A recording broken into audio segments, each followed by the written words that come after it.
Hey guys, இன்னைக்கு நம்ம பார்க்க போகிற படம் கண்டிப்பாக உங்க எல்லாருக்குமே ஒரு விதமான பயத்தை உண்டாக்க போகுது. கண்டிப்பாக இந்த படத்துக்கு இன்ட்ரோ பேரை தான் கொடுத்தாகணும். ஸோ பொறுமையாக கேளுங்களேன். உங்களில் எத்தனை பேருக்கு ரேடியேஷன் பற்றி தெரியும்? என்னடா ரேடியேஷன் சும்மாவா அப்படின்னு கேட்டிங்கன்னா கண்டிப்பாக இல்லை. நம்ம யூஸ் பண்ணுற ஒரு சில பொருட்களே ரேடியேஷன் இருக்கும். முக்கியமாக செல்ஃபோன்லேருந்து வர ரேடியேஷனால பறவைகள் எல்லாமே பாதிக்கப்பட்டு கொத்து சாகிற விஷயத்தை எல்லாத்தையுமே நம்ம கேள்விப்பட்டிருப்போம். அதே போல் மனுஷங்களும் கோரமாக கூட்டமாக செத்து போனால் எப்படி இருக்கும்? அதே தான் இந்த கதையில் நடக்குது. அது மட்டும் இல்லாமல் இது ஒரு உண்மை சம்பவத்தை அடிப்படையாக வச்சு எடுக்கப்பட்ட ஒரு படம். அந்த இடத்துல என்னென்ன விஷயங்கள் நடந்துச்சோ அதை அப்படியே நம்ம கண்முன்னாடி கொண்டு வந்திருக்காங்க. சோவியத் ரஷ்யாவோட உக்ரைன் நாட்டில் இருக்கிற ஒரு இடம் தான் செர்னோபில். அந்த இடத்துல மின்சார உற்பத்திக்காக ஒரு அணுமின் நிலையம், அதாவது நியூக்ளியர் பவர் பிளான்ட்டை 1983 கட்டி முடிக்கப்படுது. ஆனால் வெறும் 3 வருஷத்துல அந்த பவர் பிளான்ட் இருந்த ஒரு கோர் வெடிச்சதுனால அதுலேருந்து வந்த ரேடியேஷன் கிட்டத்தட்ட 2000 கிலோமீட்டர் அளவுக்கு பரவி அங்கிருந்த மக்கள் எல்லாருமே கேன்சர் மாதிரியான பல விதமான நோய்கள் பாதிக்கப்பட்டு ஒரு சில நாட்கள்லேயே கோரமா உடல் அழுகி கொத்தா இறந்து போறாங்க. அந்த இடம் முழுக்கவே இன்னைய நாள் வரைக்குமே கண்டாமினேட் ஜோன் அறிவிச்சிருக்காங்க. இப்போ வரைக்குமே அங்கே ரேடியேஷன் எல்லா இடத்துலையும் ஒட்டிட்டு இருக்குது. ஹிரோஷிமா நாகசாகி இருக்கு பார்த்தீங்களா, அங்கே போடப்பட்ட அணுகுண்டுனால இப்போ வரைக்கும் அங்கே பிறக்கிற குழந்தைகள் எல்லாருமே ஏதோ ஒரு குறைபாட்டோட தான் பிறக்கிறாங்க. அங்கே இன்னுமே ஒரு புல்லு பூண்டு கூட வளரல, அந்த அளவுக்கு ரேடியேஷனால பாதிக்கப்பட்டிருக்கு. அந்த அணுகுண்டை விட இந்த பவர் பிளான்ட்ல இருந்து வெளிவந்த ரேடியேஷன் பல மடங்கு அதிகம். அப்படின்னா அந்த இடத்துல எந்த மாதிரியான விளைவுகள் ஏற்பட்டு இருக்கு அப்படிங்கிற விஷயத்த இமேஜின் கூட பண்ணி பார்க்க முடியாத அளவுக்கு கோரமான அசம்பாவிதம் நடந்த இடம் தான் செர்னோபில். இது எல்லாத்துக்கும் காரணமே மனுஷங்க பண்ண அந்த ஒரு தப்பு தான். மனுஷங்க பண்ண ஒரு சின்ன தப்பால இந்த உலகமே பார்க்காத ஒரு பேரழிவு நடந்திருக்கு. இப்படி நம்மளை அள்ளு கிளம்ப வைக்க போற இந்த படத்தோட பேர் தான் செர்னோபில். ஸோ இது வரைக்கும் சேனலை சப்ஸ்கிரைப் பண்ணிக்கோங்க. அப்படியே பக்கத்தில் இருக்கிற பெல் ஐக்கனும் கிளிக் பண்ணி ஆளில் போட்டுக்கோங்க. லைக் பண்ணிக்கோங்க. இப்போ இந்த கதைக்குள்ள போயிடலாம். இந்த கதையோட ஸ்டார்டிங் சீன்லேயே ஒரு வயசான ஒருத்தரை காட்டுறாங்க. அவர் ரெக்கார்ட் பண்ணி வச்சது மறுபடியும் போட்டு கேட்டே இருக்காரு. அண்ட் இவர் தான் நம்ம கதையோட ஹீரோ. அந்த ரெக்கார்டிங்ல என்ன இருக்கு அப்படின்னா, அந்த அரசாங்கத்துக்கும் செர்னோபில் நடந்த அந்த விபத்துக்கும் என்ன சம்பந்தம் இருக்கு அப்படிங்கிற மாதிரி இருக்கு. அது மட்டும் இல்லாமல் அந்த டயட்ல ஒரு திமிரு பிடிச்ச மரியாதை தெரியாத ஆளு. அன்னைக்கு செர்னோபில் பவர் பிளான்ட் அவனோட கண்ட்ரோல்ல இருந்துச்சு. அவனுக்கு ஃப்ரெண்ட்ஸு ஃபேமிலின்னு யாருமே கிடையாது. இந்த செர்னோபில் சம்பவத்துக்கு காரணம் அந்த டயட்ல தான். அவனுக்கு 10 வருஷம் ஜெயில் தண்டனை கொடுத்துட்டாங்க. ஆனால் அவன் பண்ண வேலைக்கு அவனுக்கு கொடுக்கப்பட வேண்டியது மரண தண்டனை தான். ஏன்னு தெரியல, ஆனால் அது மறுக்கப்பட்டிருக்கு. அப்படிங்கிற மாதிரி தான் அதில் இருக்கு. அதுல எல்லாத்தையும் கேட்டுட்டு இன்னும் ஒரு சில விஷயத்த ரெக்கார்ட் பண்ணி வச்சுட்டு அப்படியே வெளியே வந்து பாக்குறாரு. அப்படி பார்க்கும்போது இவர் யாரோ ஒருத்தங்க வேவு பார்த்துட்டு இருக்காங்க. இது நம்ம ஹீரோக்குமே தெரியுது. அப்படியே அந்த ரெக்கார்ட் பண்ணி வச்சது அப்படியே எல்லாத்தையும் கையில் எடுக்கிறாரு. அது போல ஏகப்பட்ட விஷயங்களை ரெக்கார்ட் பண்ணி வச்சிருக்காரு. அது எல்லாத்தையும் ஒரு பண்டில் சுத்திட்டு குப்பை போடுற மாதிரி ஒரு சந்துக்குள்ள போறாரு. அங்க பாத்தீங்கன்னா ஒரு சின்னதா ஒரு செவத்துல ஒரு ஓட்டை இருக்குது. அது அந்த ரெக்கார்ட் பண்ணி வச்ச எல்லா பண்டிலையும் வச்சுட்டு அப்படியே வெளியே வந்து பார்த்துட்டு வீட்டுக்கு வந்துடுறாரு. அப்படி வீட்டுக்கு வந்து நம்ம ஹீரோ அவரோட பூனைக்கு சாப்பாடு வைக்கிறாரு. ஒரு பிளேட்ல வைக்கல, ஒரு 4-5 பிளேட்ல வைக்கிறாரு. என்னடா இது புரியாத மாதிரி பண்ணிட்டே இருக்காரு அப்படின்னு நம்ம யோசிச்சுட்டே இருக்கும் போது சடனா சூசைட் பண்ணி செத்து போயிடுறாரு. சோ இந்த விஷயம் வெளியே தெரியறதுக்கு 2-3 நாள் ஆகும் இல்லையா?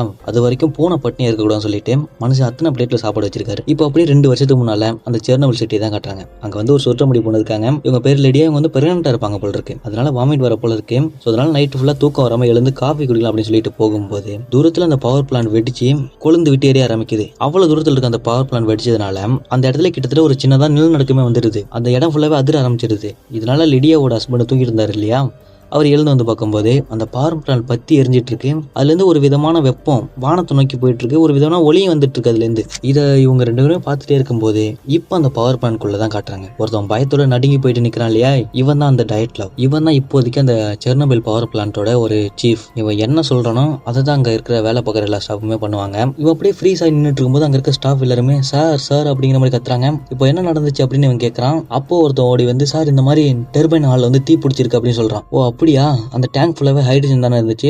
முட்டா பசங்களா, உங்களால் தானே அது வெடிச்சுது. சரி இப்போ என்ன பண்ணீங்கன்னு எனக்கு தெரியாது, ஆனா இப்போ கோருக்குள்ள தண்ணி போகணும், அதுவும் கண்டினியூவா போகணும் அப்படின்னு சொல்லிட்டே இருக்கும்போது அப்ப அந்த இடத்துக்கு இன்னொருத்தன் ஓடி வரான். சார் இங்க கோரே இல்ல சார், அது வெடிச்சிருச்சு, கோர் வெடிச்சிருச்சு அப்படிங்கிற மாதிரி சொல்றான். யார் அவன் என்னத்தையும் பார்த்து வளரிட்டு இருக்கான்? வெடிச்சது கோர் கிடையாது, அங்க இருந்து ஹைட்ரஜன் டேங்க் தான். RBMK ரியாக்டர்லாம் ஒன்றும் வெடிக்காது. அவனை முதல்ல வெளியே கூட்டு போங்க. இப்போ நீங்க நான் சொல்றது மட்டும் தான் செய்யணும், சரியா? கண்டினியூவா கோருக்குள்ள தண்ணி சப்ளை அனுப்புங்க, கோர் கூலா இருக்கணும் அப்படிங்கிற மாதிரி இந்த டயட்ல சொல்றான். என்னன்னா இவன் ஒரு கால்குலேஷன் போட்டு வச்சிருப்பான் போல இருக்கு. இந்த RBMK ரியாக்டர் வெடிக்காது அப்படிங்கிற மாதிரி. அதே எல்லாருக்கிட்டையும் சொல்லி நம்ப வச்சுட்டு இருக்கும் போதே அப்ப அந்த நெருப்பு என்ன சார் பண்றது அப்படின்னு கேட்டா, ஊர்ல இருக்கிற மொத்த ஃபயர் டிபார்ட்மெண்ட் இங்க வரணும் அப்படின்னு சொல்லிட்டு இவன் வெளியே நடந்து போக ஆரம்பிச்சிடறான். அங்க அந்த ஸ்டாஃப்லாம் பார்த்துட்டு போயிட்டு இருக்காங்க. இவன் அப்படியே வெளியே போயிட்டு இருக்கும் போது அந்த இடத்துல அந்த கண்ணாடி எல்லாம் உடஞ்சி கிடக்குது. அதோட கீழே ஃபுல்லாவே கிராஃபைட் இருக்குது. கிராஃபைட் அப்படிங்கிறது என்னன்னு கேட்டீங்கன்னா அந்த கோருக்குள்ள இருக்கிற ஒரு பொருள். முதல்ல நியூக்ளியர் பவர் பிளான்ட் பத்தி நம்ம தெரிஞ்சுப்போம். அணுமின் நிலையம் அப்படிங்கிறது அணுக்கள் ஒன்னோட ஒன்று மோத விடுவாங்க. அப்படி மோத விடும்போது அதுக்குள்ள இருந்து அதிகப்படியான வெப்பம் உண்டாகும். அதை வச்சு தண்ணியை ஹீட் பண்ணி நீராவியா மாத்துவாங்க. அந்த நீராவி டர்பைனை சுத்த வைக்கும். அதன் மூலமா மின்சாரம் உற்பத்தி பண்ணுவாங்க. இதுதான் ஒரு பவர் பிளான்ட்ல நடக்கிற ஒரு விஷயம். அந்த ஆட்டம்ஸ்லாம் மோதுது பாத்தீங்களா, அதோட வேகத்தை அதிகப்படுத்துறதுக்காக கோருக்குள்ள கிராஃபைட் வச்சிருப்பாங்க. கிராஃபைட் அணுக்கள் மோதுற வேகத்தை அதிகப்படுத்தும். அதே சமயத்தில் இந்த ஸ்பீடை கண்ட்ரோல் பண்ணணும் இல்லையா, அதுக்காக போரான் ராட்ஸ் வச்சிருப்பாங்க. போரான் அணுக்களோட மோதுற வேகத்தை கட்டுப்படுத்தும். ஸோ இப்படிதான் ஒரு நியூக்ளியர் பவர் பிளான்ட்டை கண்ட்ரோல் பண்ணுவாங்க. அப்படி இருக்கும்போது அந்த இடம் முழுக்க கிராஃபைட் செதறி கிடக்கு. இது இந்த டயட்லாம் பார்த்துட்டுறான்.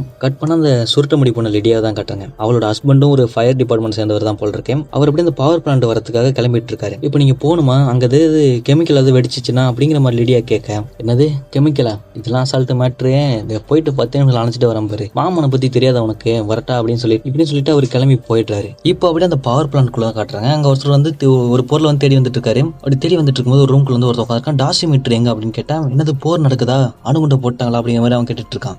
அதெல்லாம் ஒன்றும் இல்லை, டாசிமீட்டர் முதல்ல எடு அப்படிங்கிற மாதிரி கேட்க, டாசிமீட்டர் வேற ஒன்றும் கிடையாதுங்க, இந்த ரேடியேஷன் எவ்வளோ இருக்கோ அதை அளவெடுக்கிற ஒரு கருவி. அப்படி இதை எடுத்து அவர் செக் பண்ணி பார்த்துட்டு இருக்கும்போது அந்த ஹையஸ்டாவே 3.6 தான் போகும். ஆனால் அதில் ஃபுல்லாக காட்டுது 3.6 காட்டுது. இவர் அதை பார்த்துட்டே இருக்கும்போது அங்கே கீழே உட்காந்தான் இல்லையா, அவன் சொல்கிறான், ஐயா உன்னோட முகம் எப்படி இருக்கு பாரு அப்படிங்கிற மாதிரி அவன் கேட்க, இப்போதான் நமக்கு அவர் முகத்தை பார்க்குறோம். அது வந்து செவந்து போயிட்டு இருக்கு. எல்லாத்தையுமே காரணம் வந்து இந்த ரேடியேஷன் தான். சரி நம்ம இப்போ எல்லாரும் வெளியே தேகணும், அதனால சீக்கிரம் வா அப்படின்னு சொல்லிட்டு இவர் இழுத்துட்டு போயிட்டு இவனை அனுப்பி வச்சுட்டு அவர் வேற ஒரு பக்கம் போயிடுறாரு. இவன் அப்படி எல்லாரும் தேடி போயிட்டு இருக்கும்போது அங்கே கதை உடச்சிட்டு ஒருத்தன் வரான். நீ வந்து விக்டரை பாத்தி அப்படின்னு அவன் கேட்கும்போது இவன் ரத்தமா வாந்தி எடுக்க ஆரம்பிச்சிடறான்.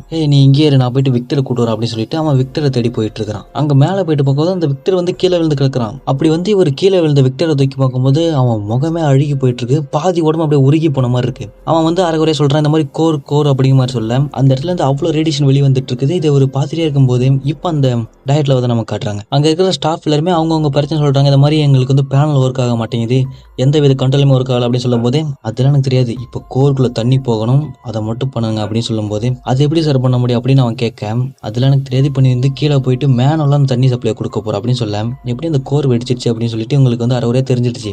இவங்க என்ன பண்ணுவாங்க, இவன் சொல்றதுன்னு கேட்டாகணும். அதனால அவன் அந்த பக்கம் போயிட அந்த டாசிமீட்டர்ல என்ன ரேடியேஷன் காட்டுது அப்படின்னு கேட்டான்.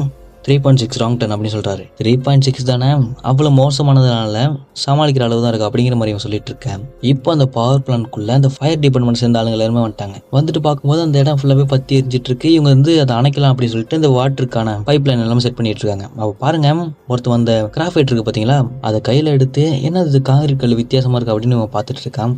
அது கிராஃபைட்ரா, அதுக்குள்ள ரேடியேஷன் ஃபுல்லா நிறைஞ்சிருக்கு அப்படிங்கிற மாதிரி நமக்கு தெரியுது. ஆனா அவனுக்கு தெரியல. அப்போ லிடியாவோட ஹஸ்பண்ட், அதை கீழே போட்டு வாடா பைப் லைன் செட் பண்ணலாம் அப்படிங்கிற மாதிரி கூப்பிட, இவனும் வந்துடுறான். வந்துட்டு இப்படி பைப் லைன் செட் பண்ணிட்டு இருக்கும்போது அவன் வந்து கை ஒரு மாதிரி பண்ணது, கை வந்து ஒரு மாதிரி அரிக்கிற மாதிரி பண்ண ஆரம்பிக்குது. இப்போ அப்படியே பவர் பிளான்ட்குள்ள தான் காட்டுறாங்க. அங்க வந்து அந்த வெக்டர் இருக்கான் பார்த்தீங்களா, கீழே விழுந்துக்கான அவனை தூக்கிட்டு ஒருத்தர் வந்துட்டு இருக்கான். ஆப்போசிட்ல 2 பேர் வந்துட்டு இருக்காங்க.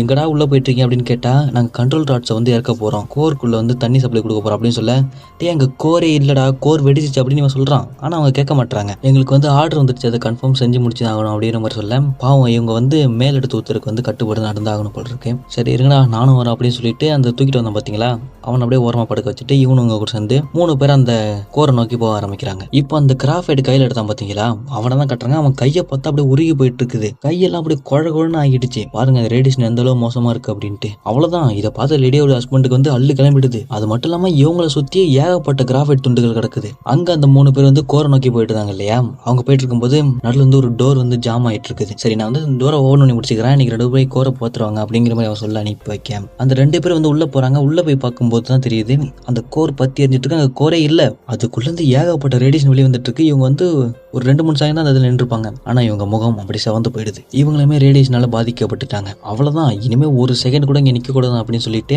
இவங்க அப்படியே ஓடி வந்துடுறாங்க. இப்போ அந்த டோர் ஒருத்தன் தாங்கி பிடிச்சிருந்தான் பாத்தீங்களா, அவன் உடம்பெல்லாம் ரேடியேஷன் பாஞ்சிட்டு உடம்பு எல்லாமே ப்ளீட் ஆக ஆரம்பிக்குது. உடம்பு ஃபுல்லாவே ரத்தம் வர ஆரம்பிச்சிருது. அந்த டோர் ஃபுல்லாவே ரேடியேஷன் ஊட்டிட்டு இருக்கும் போல் இருக்கு. அது எல்லாமே இவன் உடம்புக்குள்ள போயிட்டு பாதிப்பை ஏற்படுத்திடுச்சு. இவனால நடக்க கூட முடியல, அப்படியே நொண்டி நடந்து வந்துட்டு இருக்கான். இவருக்கு முன்னால 2 பேர் ஓடி போனாங்க இல்லையா, அதுல ஒருத்தன் வந்திருக்கான், இன்னொருத்தன் நடக்க முடியாம கீழே வந்துட்டான் போல் இருக்கு. அவன் வந்து சொல்றான், இந்த மாதிரி கோர் எரிஞ்சிட்டு இருக்கு, கோர் வெடிச்சிடுச்சு அப்படிங்கிற மாதிரி சொல்றான். ஆனா அந்த டயட்ல அதெல்லாம் ஒன்றும் வெடிச்சிருக்காது, நீ என்னடா பார்த்தேன்னு சொல்ற, ஃபீடு வாட்டர் டேங்க் தான் வெடிச்சிருக்கு அப்படின்னு அவன் சொல்லிட்டே இருக்கும்போது அவனும் ரத்தமா வாந்தி எடுக்க ஆரம்பிச்சிடுறான். இவனை முதல்ல ஹாஸ்பிட்டலுக்கு கூட்டு போங்க அப்படின்னு இவன் டயட்ல சொல்லிட்டு இருக்கும்போது, சார் அவன் முகம் செவந்து போயிருக்கு, இது ரேடியேஷன் தான் காரணம் அப்படிங்கிற மாதிரி அங்கே வந்து அக்கிமோன்னு ஒருத்தர் இருக்காரு. அவர் அப்படி சொல்றாரு, அதெல்லாம் இல்லை, நான் என்னோட எக்ஸ்பீரியன்ஸ்ல இருந்து இது போல் நிறைய பார்த்துருக்கேன், இதோட மோசமாக கூட பார்த்துருக்கேன் அப்படின்னு டயட்ல சொல்ல, ஆனால் அந்த அக்கிமோக்கு தெரிஞ்சிருக்கு கோர் வெடிச்சனால தான் இப்போ ஏற்பட்ட ஒரு பாதிப்பு ஏற்படும் அப்படின்னு சொல்லிட்டு. ஆனால் அந்த டயட்ல கோர் வெடிச்சிருச்சு அப்படிங்கிற விஷயத்தை சொல்லவே மாட்டான். நமக்கு இப்போ இன்னும் நிறைய ஆளுங்க தேவை, அதனால வந்து டே ஷிஃப்ட்ல போனவங்க எல்லாருமே இப்போ உடனே வந்தாகணும், இமீடியட்டா அந்த கோர்க்குள்ள தண்ணி சப்ளை கொடுத்தாகணும் அப்படிங்கிற மாதிரி அவன் சொல்லிட்டு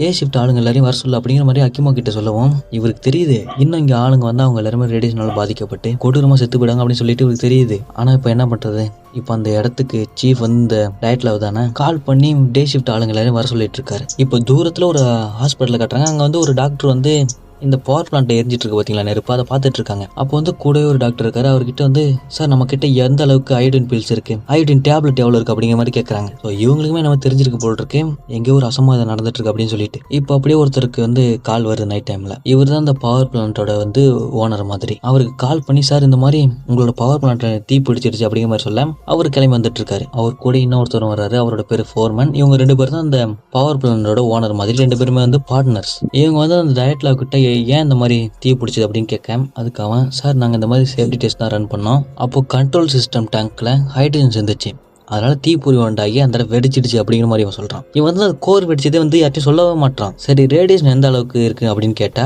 3.6 ராங்டன் அவ்வளவுதான் இருக்கு அப்படிங்கிற மாதிரி இவன் சொல்லிட்டு இருக்கான். அந்த பக்கம் மக்கள் எல்லாருமே ஒன்னா சேர்ந்து இந்த விஷயத்த வந்து வேடிக்கை பார்த்துட்டு இருக்காங்க. அந்த பவர் பிளான்ட் எரிஞ்சிருக்க எல்லா விஷயத்தையும் வேடிக்கை பார்த்துட்டு இருக்காங்க. அப்போ பாருங்க இந்த பவர் பிளான்ட்ல இருந்து வெளி வந்த அந்த சாம்பல் மாதிரி ஒரு விஷயம் அவங்க எல்லாருமே படுது. அவ்வளவுதான், இப்போ அவங்களுமே ரேடியேஷனால பாதிக்கப்பட்டுட்டாங்க. இப்போ அந்த பவர் பிளான்ட்குள்ள அந்த டோரை ஒருத்தன் தாங்கி பிடிச்சிருந்தான் இல்லையா, அவன் அப்படியே நடக்க முடியாம இடத்துல வந்து உட்காந்துருக்கான். அப்போ அவனை தேடி ஒருத்தன் வந்துட்டு இருக்கான். மச்சான் கடைசியா ஒரு தம்மு இருந்தா கூடுறா, அடிச்சு சந்தோஷமா செத்து போறான் அப்படிங்கிற மாதிரி சொல்ல கோர் இருக்கா இல்லையா அப்படிங்கிற மாதிரி அவன் கேட்கறான். அவ்வளோதான், எல்லாருமே கொண்டோட கைலாச நோக்கி போக போகிறோம்டா, எல்லாருமே சாக போகிறோம் அப்படிங்கிற மாதிரி அவன் சொல்ல அப்போ அந்த இடத்துல மழை மாதிரி தண்ணி சொட்ட ஆரம்பிக்குது. என்னன்னு பார்த்தா அந்த ஃபயர் டிபார்ட்மெண்ட் தான் இன்னுமே அவங்க தண்ணி அடிச்சுட்டு தான் இருக்காங்க. அவங்க எல்லாரோட முகம் அப்படியே செவந்து போயிருக்கு. இவங்களுமே ரேடியேஷனால பாதிக்கப்பட்டுட்டாங்க. அப்போ லிடியாவோட ஹஸ்பண்டுக்கு தெரிஞ்சிருச்சு இவருக்கு ஏதோ ஆக போகுது அப்படிங்கிற மாதிரி தெரியவும் அவரோட மனைவியால் நினைச்சு பார்த்துட்டு இருக்காரு. இப்போ அப்படியே மீட்டிங் நடக்குது. அங்கே வந்து இந்த பெரிய பெரிய அதிகாரிகள் எல்லாமே வந்திருக்காங்க. நாங்கள் இந்த மாதிரி சேஃப்டி டெஸ்ட் பண்ணோம், அதனால வந்து தெரியாமல் ஃபீட்பேக் ட்ராக் வந்து வெடிச்சிருச்சு, அதனால தான் வந்து கூரைக்கு மேலே நெருப்பு எரிஞ்சிட்டு இருக்குது. அது மட்டும் இல்லாமல் ரேடியேஷன் வந்து 3.6 தான் இருக்கு அப்படிங்கிற மாதிரி இவங்க சொல்றாங்க.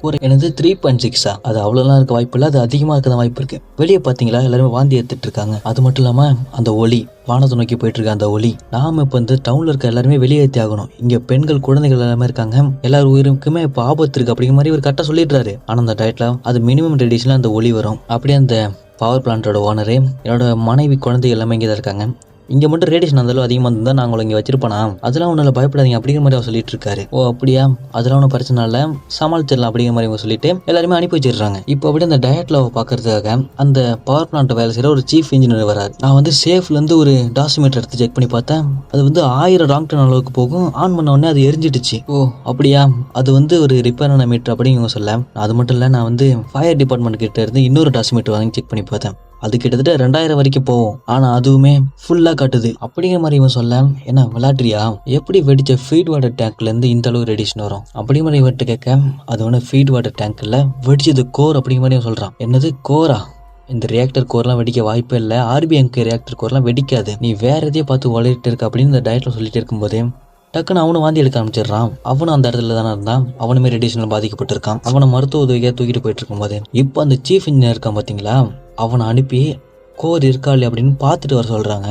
அவன் நாளாம் போக மாட்டான் அப்படிங்கிற மாதிரி சொல்கிறான். அப்போ இவனை விடாமல் இவங்க மேலிடம் இல்லையா, அதனால ஒத்துக்கிட்டு இவனை அனுப்பி வைக்கிறாங்க. இங்கே பவர் பிளான்ட்ல அக்கிமோவும் அந்த இன்னொரு பையனும் 2 பேரும் மேனுவலாக போயிட்டு பைப் எல்லாத்தையும் ஓப்பன் பண்ணிட்டு இருக்காங்க. அவங்களால ஓப்பன் கூட பண்ண முடியல, அந்த ரேடியேஷன் போட்டு அவங்க வந்து வாட்டி எடுத்துட்டு இருக்குது. இப்போ அந்த சீஃப் இன்ஜினியரை அந்த கோர் இருக்கா இல்லையா அப்படின்னு பார்க்கறதுக்கு அனுப்பி வச்சாங்க இல்லையா, அவன் அந்த பில்டிங்கோட டாப்ல வந்து பார்க்கும்போது அந்த கோர் வந்து எரிஞ்சிட்டு இருக்கு, அதுக்குள்ளேருந்து ஏகப்பட்ட ரேடியேஷன் வெளியே வந்துட்டு இருக்குது. இவன் வந்து இதை பார்த்துட்டு அந்த இடத்துல ஒரு செகண்ட் தான் நின்றுப்பான், ஆனா இவன் முகம் அப்படி செவந்து போயிடுது. அவ்வளவுதான், இவனுமே ரேடியேஷன்ல பாதிக்கப்பட்டுட்டான். இப்போ அப்படியே வெளியே காட்டுறாங்க பாருங்க, அங்க வந்து ஃபயர் டிபார்ட்மெண்ட் ஆளுங்க, அங்க வந்து டே ஷிஃப்ட் ஆளுங்க எல்லாருமே ரேடியேஷன்ல பாதிக்கப்பட்டுட்டாங்க. யாராலையுமே நடக்க கூட முடியல, எல்லாருமே கீழே விழுந்து கிடக்குறாங்க. அந்த சீஃப் இன்ஜினியரு கோர் எரிஞ்சிட்டு இருக்க விஷயத்த வந்து அந்த ஓனர் இருக்காங்க பாத்தீங்களா 2 பேரும், அவங்க கிட்ட சொல்றான். இப்போ வந்து இந்த ஹாஸ்பிட்டலுக்கு ஏகப்பட்ட ஆம்புலன்ஸ் வந்துட்டு இருக்குது. எல்லாருமே இந்த பவர் பிளான்ட்ல இருந்தவங்க எல்லாருமே ரேடியேஷன்ல பாதிக்கப்பட்டாங்க. இது வந்து அந்த டாக்டர் இருக்காங்க பாத்தீங்களா, அயோடின் பில்ஸ் இருக்கு அப்படின்னு கேட்டாங்கல்ல, அவங்க வந்து பார்த்துட்டே இருக்காங்க. இப்போ அப்படியே தூரத்தில் மாஸ்கோல நம்ம ஹீரோ காட்டுறாங்க. அவர் அப்படியே தூங்கிட்டு இருக்காரு. அப்போ அவருக்கு வந்து ஒரு ஃபோன் கால் வருது. நம்ம ஹீரோ வந்து இந்த மாதிரி அட்டாமிக் எனர்ஜியை பற்றி பாடம் நடத்தக்கூடிய ஒரு ப்ரொஃபஸர், அவருக்கு இதை பற்றி எல்லாமே தெரியும், இந்த கோரை பற்றி நல்ல விஷயமா அவருக்கு தெரியும். அவருக்கு கால் பண்ணி இந்த மாதிரி செர்னோபில் பவர் பிளான்ட்ல வந்து சின்னதாக ஒரு வெடி விபத்து நடந்திருக்கு, நீங்கள் வந்து என்னென்னு பாருங்க அப்படிங்கிற மாதிரி அவர் கூப்பிட அவர் கிளம்பி வந்துட்டு இருக்காரு. இங்கே செர்னோபில் பவர் பிளான்ட்குள்ள அந்த அக்கிமோவும் இன்னொருத்தரும் அந்த வாட்டர் ஓப்பன் பண்ணிட்டு இருந்தாங்க இல்லையா, அவங்க அப்படியே அந்த ரேடியேஷன்லாம் வறுக்கப்பட்டிருக்காங்க. அவங்க உடம்புலாம் அழுகிற நிலைமையில இருக்கு. அவங்களால சுத்தமா முடியல. எப்படியோ ஒவ்வொரு பைப்பா அப்படியே ஓப்பன் பண்ணிட்டு இருக்காங்க. அந்த கோர்க்குள்ளேருந்து வெளியே வந்த ரேடியேஷன் எல்லாமே காத்துல பரவிட்டு இருக்குது. இப்போ வந்து ரேடியேஷன் வந்து செர்னோபில் சிட்டி நோக்கி போயிட்டு இருக்குது. அங்க இருக்கிற மக்கள் எல்லாருமே அவங்களோட அன்றாட செயல்பாடுகளை பண்ணிட்டு இருக்காங்க. பசங்க எல்லாமே ஸ்கூல் போயிட்டு இருக்காங்க. பெரியவங்க எல்லாமே ஆஃபீஸ் போயிட்டு இருக்காங்க. சின்ன பசங்க அங்கே வந்து விளையாண்டுட்டு இருக்காங்க. அவங்க யாருக்குமே தெரியாது அடுத்து என்ன நடக்க போகுது அப்படின்னு சொல்லிட்டு. இப்போ அந்த இடத்துல ஒரு பறவை வந்து செத்து போயிட்டு கீழே விழுதுங்க. இப்படியே பரபரப்பா அந்த ஃபர்ஸ்ட் எபிசோட முடிக்கிறாங்க. இது வந்து படம் கிடையாது, இது வந்து ஒரு வெப் சீரிஸ். மொத்தமாக வெறும் 5 எபிசோட் தான் இருக்கு. அதில் நீ நம்ம ஃபர்ஸ்ட் எபிசோடு பார்த்தோம் இல்லையா, படம் எப்படி இருந்துச்சு? உங்களுக்கு பிடிச்சிருந்துச்சு அப்படின்னா சேனலை சப்ஸ்கிரைப் பண்ணிட்டு வீடியோக்கு லைக் பண்ணிவிடுங்க. கண்டிப்பாக இந்த ஃபர்ஸ்ட் எபிசோட பார்த்ததுக்கப்புறம் உங்களுக்குள்ள ஒரு பயம் உண்டாகிருக்கும். இதே பரபரப்போட நம்ம அடுத்த எபிசோட சந்திக்கலாம். அது வரைக்கும் பை காய்ஸ்.